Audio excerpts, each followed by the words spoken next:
veut faire découvrir à Michel le mets acadien. Nous autres, la poutine râpée, elle est très populaire dans la région.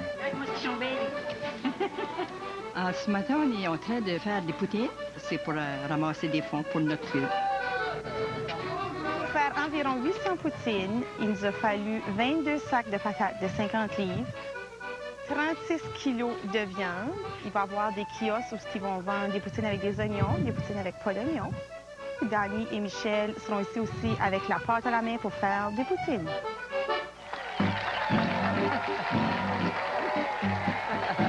Salut, bonjour, mon nom est Arnold Boto. Salut, Arnold. Salut. Bonjour, monsieur Boto. Michel, oui. Nous autres ici, ce qu'on va faire cet après-midi, on va te faire découvrir la poutine râpée. Pas seulement en écoutant, mais on va vous faire à toi et à Danny. Une chose, la poutine râpée ici à Saint-Louis est faite avec oignons et sans oignons. Moi, je dis avec oignon! Oui! Non, pas d'oignon, avec du ketchup. Des oignons puis du sucre blanc. On verra, je vais goûter les deux. Attends, sans oignons! Chez nous, chaque année, on fait la poutine râpée. À chaque Noël, on se met ensemble en famille. On est une famille de 8, donc on se met ensemble avec mes parents sont encore vivants. Puis c'est le party de Noël, la poutine, c'est le fun. C'est une activité très spéciale. Faites attention à vos doigts, pour vous faire mal aux doigts ou vous caffiner les doigts. On rentre demain? Non. Danny, attends une seconde, Danny. Okay. Attends, on va. Oui, mais ça reste juste une patate et une râpe, là. Toute une expérience, oui. J'ai tellement ri que je me demande si je pourrais le faire à la maison. Je pense que je me souviens même pas de la recette. Non, trop mou. Il faut enlever encore de l'eau. Encore de l'eau? Mais comment ça que c'est brun? À cause. Parce que c'est une patate. C'est une patate? C'est une patate. Une patate brune? Oui. Oui. Comme ça. Ils ont bien fait ça. C'est le fun de voir quelqu'un de nouveau à découvrir la poutine râpée de la région. Puis c'est le fun vraiment de travailler avec eux autres. Là, avec ça, on va faire notre poutine. C'est comme une pâte. On fait une boule. Oui, on fait une boule. Oui, comme ça. OK. Prends ça de là. On prend ça. Hey, va jouer avec tes boules. On fait un trou. OK, comme ça. On fait un trou? Oui, comme ça, Danny. OK. Comme ça. On fait un trou dans la boule de poutine. Comme ça, là. Comme un beignet. Oui. On prend la viande, on met à l'intérieur. Ça, c'est du lard salé? Oui. OK. On prend la boule. C'est pas une belle boule, mesdames et messieurs? Ça prend à peu près 3 heures la cuisson. 3 heures? 3 heures à l'eau qui mijote. Maintenant, ce qu'on va faire, on va demander à ces gens qui veulent acheter vos poutines. 40. 50. J'ai dit 60. J'ai 60. Oui, pour me faire monter ça. 75. Et vous ne regrettez pas, elle est bonne, ma poutine. 130. J'ai 150. 150. J'ai 200 là-bas. 200 une fois. 200 deux fois. Bon Dieu, la madame. Peut-être que c'est la poutine à Michel. 100. 100 dollars. 140. 250. 500. 500 une fois. 500 deux fois. 3 fois. Bon Dieu, Michel.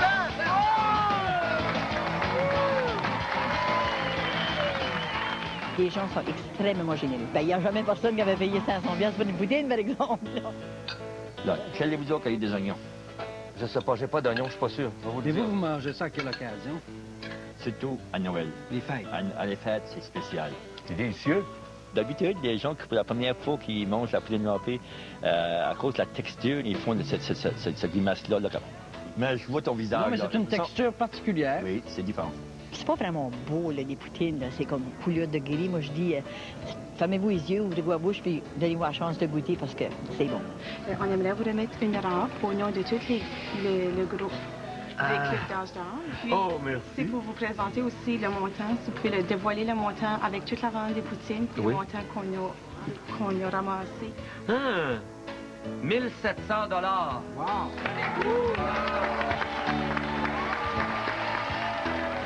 Ramasser presque 2000 $ de vente de poutine, c'est assez spécial.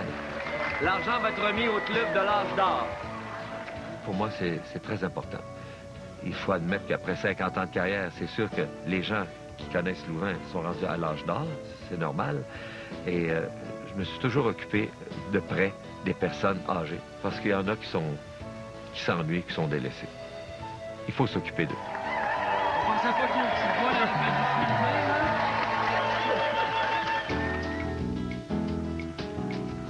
Moi, j'ai hâte de le rencontrer, Michel. Moi, pareil. Aussi Danny, hein? Hé, ils s'en viennent. C'est calme, en tout cas. Très calme. C'est un bel endroit. C'est le fameux pont. Je vois deux dames ici. Bonjour. Bonjour, madame. Bienvenue Bonjour. à la grotte Notre-Dame-de-Lourdes. Mais c'est pas ici, Notre-Dame-de-Lourdes. Non. OK. Ça, c'est notre belle Notre-Dame à nous autres. Ouais, l'Immaculée Conception. C'est une réplique de celle qu'il y a en France. C'est en 1877, l'abbé Marcel François Richard, il est allé visiter Lourdes. Il aimait tant la Sainte Vierge qu'après sa visite de la grotte de Lourdes, il a décidé d'en faire bâtir une ici. Et lui, Monseigneur Richard, il a lutté courageusement toute sa vie pour préserver et faire respecter notre langue française et notre identité unique. N'est-ce pas lui qui a eu l'idée du drapeau? Oui. Hein? J'ai lu votre histoire. J'ai lu votre histoire. Oui. Et ça aurait été extraordinaire de le rencontrer en personne. Oui. Ouais, mais ça va décéder quand même, non? Mais vous savez qu'à Saint-Louis-de-Kent, il n'y a rien d'impossible. Si ensemble, on se met à se fermer les yeux, peut-être à souhaiter de le rencontrer. On est capable de faire ça? Peut-être. Bon, je crois au miracle, moi.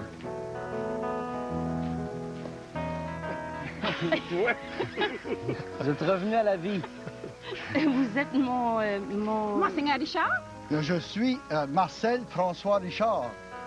Mais je ne suis pas encore Monseigneur.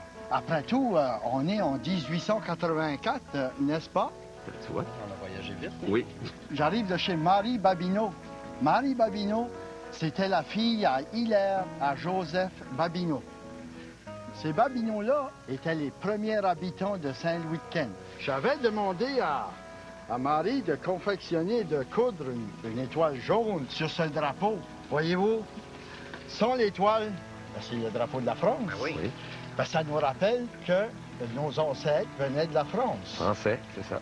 La petite séduction, c'est un peu ça aussi. On apprend des choses qu'on ne sait pas. Et je trouve ça extraordinaire. J'ai appris des choses sur les Acadiens et je vais repartir chez moi un petit peu plus intelligent. Maintenant que vous connaissez la place qu'occupe le drapeau acadien dans nos cœurs, on va, pour souligner votre passage ici, en faire la levée. Si vous voulez nous suivre, on va faire la levée du drapeau. Quand elle a dit on va hisser le drapeau, là, ça, j'ai trouvé que c'était le summum, là, tu sais, de hisser un drapeau pour un invité qui est de passage chez eux pour quelques jours seulement. C'est spécial, très spécial.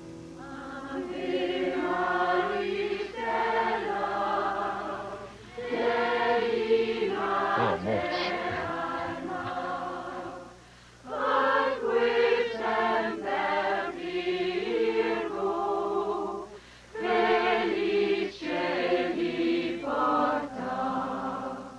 Ça m'a...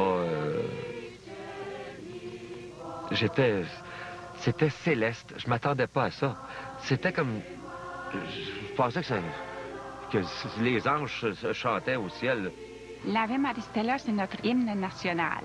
Et depuis que moi, je suis tout petite, que j'entends l'Ave Maristella.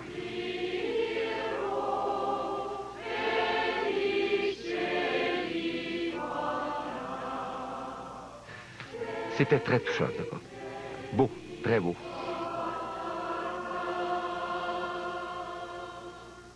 Bravo!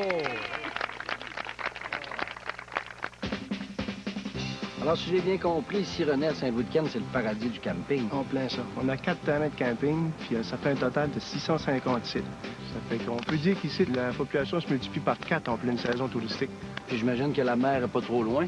La mer est tout proche. On a 25 km de plage sablonneuse, où l'eau est la plus chaude au nord de la Virginie. Puis un touriste qui arrive ici, là, à part faire du camping, il peut faire quoi? Il peut faire du vélo et de la marche. On a 60 km de piste cyclable qui est transformée en piste de ski de fond durant l'hiver. Okay. Non, c'est pas On ça. a aussi... Attends une minute. Non, c'est pas ça le Parce problème. qu'on a aussi un terrain de golf, un parcours de championnat. C'est pas ça, c'est parce que ton guimauve est en feu, là. Tu gaspilles du beau manger du bon Dieu.